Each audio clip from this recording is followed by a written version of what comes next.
It's that time of year again. The ground is caked in snow, the stockings are hung up on the wall, the fireplace is crackling gently, and the sleigh bells, oh, those bad boys are jingling all the way into your eardrums pretty much non-stop. Because that's what Christmas is all about. Sleigh bells. In everything. You've probably heard the jokes about how the only thing that makes Christmas music sound Christmassy is the inclusion of that hallowed bell, but I'm here today to tell you that that's not entirely true. There's at least one other factor that makes music invoke the Christmas spirit, and that's what I want to talk to you about today. I am speaking, of course, about strong melodic structure. Now, admittedly, this is kind of like saying that Christmas movies feel Christmassy because they all have happy endings. Like, there's more to it, that's not all it takes. But, I need an excuse to talk about melodic structure, so just humor me, okay? Lately, I've been getting really into making reductions of melodies to try and reveal their underlying foundation, and Christmassy tunes are really fun to do this with because they all have such strong, traditionally functional melodies. I'll show you what I mean. Let's take a look at Super Mario Galaxy 2's Freezy Flake Galaxy.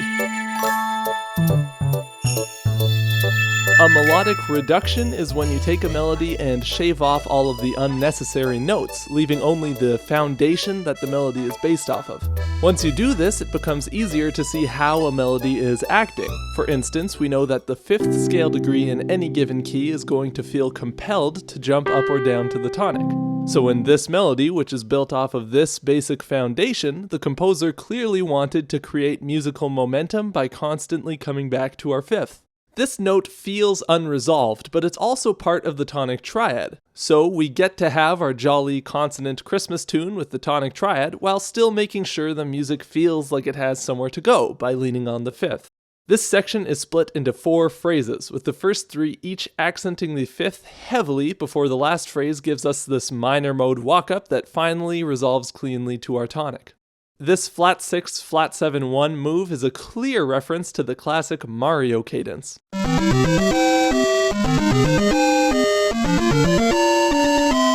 Taken as a whole, this melodic reduction spells out a sort of emotional pathway that the music takes. It's kind of hard to explain in words, but see if you can hear what I mean by listening to the full original melody.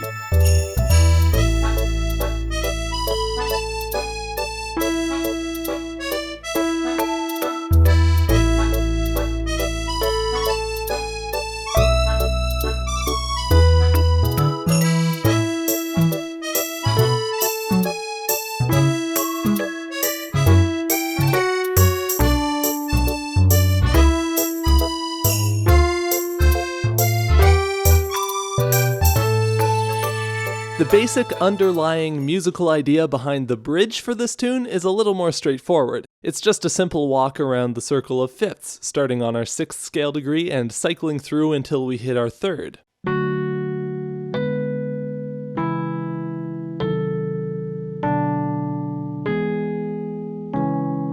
Using the circle of 5ths as a basic foundation for a melody or a chord progression is a super common way for music of all genres and all time periods to play out.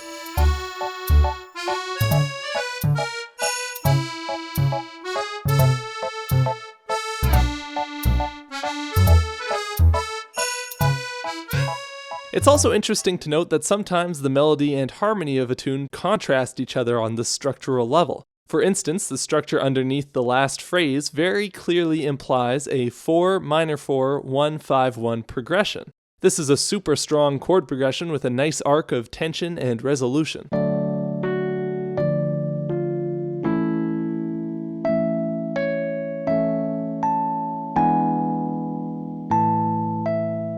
Basing a melody off of a stable chord progression like this pretty much ensures a strong melody, but the section is harmonized by a different, though equally strong, chord progression.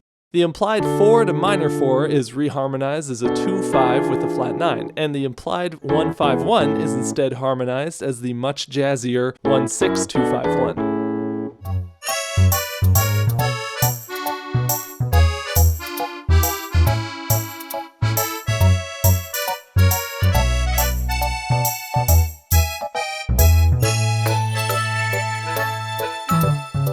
Going with a more typical jazz approach to the harmony was probably to invoke that classic Christmas music type of sound.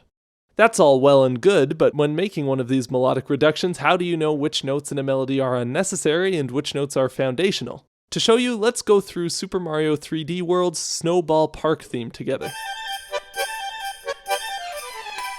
The basic idea is to separate notes into chord tones and non-chord tones. All strong melodies imply some basic underlying harmony through the way they create and resolve tension. So the trick to making these reductions is to identify which notes are responsible for implying the underlying harmony and which notes are not. These non-chord tones serve to embellish the chord tones in a melody, either to smoothly connect between two different harmonies or just to add some color. Using non-chord tones is key to writing a good melody because without them, things tend to feel pretty sterile and boring. Here are 6 of the main patterns that melodies will typically use non-chord tones in. We got our neighbor tones, where the melody moves up or down a step and then comes back.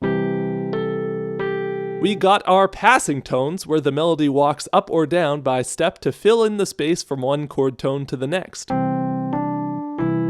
We got our échappés or escape tones, where the melody walks up or down a step, then jumps the opposite direction to get to our next chord tone. We got our anticipations, where the chord tone from the next bar jumps the gun a little bit. We have our suspensions, where the chord tone from the previous bar just doesn't know when to let go. And we have one of my favorites, the appoggiatura, where the melody over or undershoots a chord tone and has to quickly adjust itself before it gets too embarrassed. Using these 6 patterns, we can break down basically any melody to figure out what underlying harmony is being implied. For instance, the intro to Snowball Park starts with this little violin riff.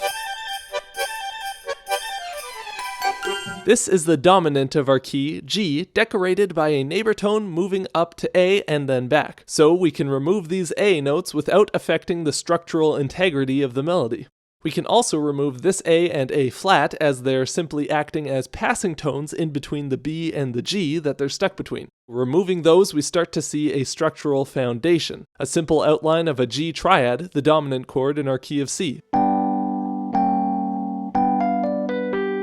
Simple, yet effective for an intro for any tune. Now let's move into the A section melody. When reducing a melody to its foundation, the first thing you want to do is straighten out the rhythms by removing any syncopation. This is mostly to make it easier to read. The trick is to be able to tell when a syncopated note is anticipating the following beat or delaying the preceding beat. I think in this tune they're all delaying the preceding beat, so let's just move those there. Yeah, okay. Now let's go through measure by measure and look for these patterns. In bar 1, for instance, you'll see we have a passing tone in between the G and the B here. Yoink! Looking at this next phrase, I don't think this B is a chord tone either. It sounds to me like an appoggiatura that resolves up to our tonic C. So let's get that out of here and move the C so it's, on the beat, alright? This process might be a little different depending on how you personally hear a melody, but that's part of the fun. Next we see another appoggiatura, this time not on an accented beat, connecting the E to the G that starts the next bar. After that we have a passing tone, and then these 3 Bs are filled in with neighbor tones. Following is a simple E minor arpeggio, which we'll just straighten out a little there. So here's our first phrase. Next we'll want to remove all of the repeated notes, and here we go. We start to see a basic structure. A tonic arpeggio leading up to an outlined dominant chord, which diverts the expected resolution to a high C up here by falling down an E minor triad instead. If you listen to the original tune, you'll find that this E minor triad is actually an upper structure triad outlining the extensions of a C major 7 chord.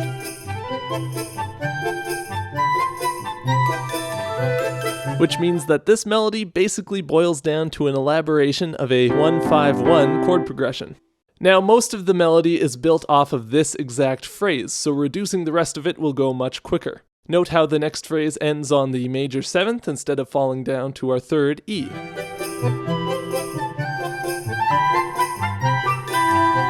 Just like in Freezy Flake Galaxy, it's important to use subtle variations to avoid ending each phrase the same way, even on the structural level, especially if your melody is made up of the same basic phrase being repeated several times. The second half of the A section is actually pretty cool. We start off with a shortened version of our main melodic motif, squished into a 2-bar phrase rather than the 4-bar form we originally saw it in. We are led by a series of quick chromatic passing tones to a repetition of this phrase, except this time we resolve to a G-sharp minor arpeggio rather than our E minor arpeggio. This outlines the underlying E major 7 chord. This in turn moves in the next phrase to a B minor arpeggio outlining a G major 7 chord. This is a great example of what I like to call telescoping form, where a melody picks up momentum by shortening phrase lengths gradually until it hits a climax. This build to a climax is heightened by the way we slip through 3 separate keys in 6 bars, tonicizing C, E, and G, which just so happen to be the notes of our tonic triad. Cute! The melody comes to a head as these dramatic leaps decorate a walk down to our dominant G, which sets up a move back to our home key.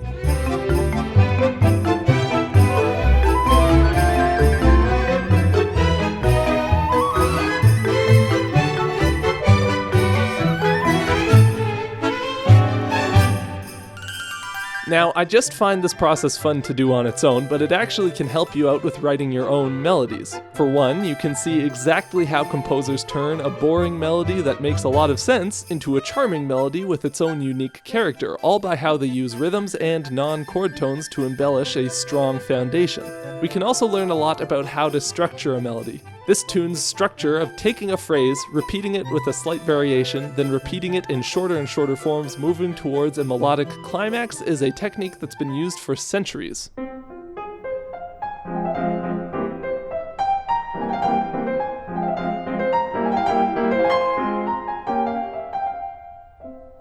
Also, the addition of these quick modulations as a way to change up each repetition and build intensity is a great compositional idea. For an exercise, you could try writing something of your own with this basic structure in mind and see how it works out.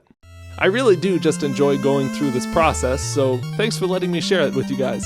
I hope you found it interesting, or entertaining, or educational, or at the very least, seasonally appropriate. I'm going back home for Christmas for a couple weeks, so you may not hear from me for a little while, but I just want to thank you all for checking out this video and wish you all a happy holiday. See you in the new year.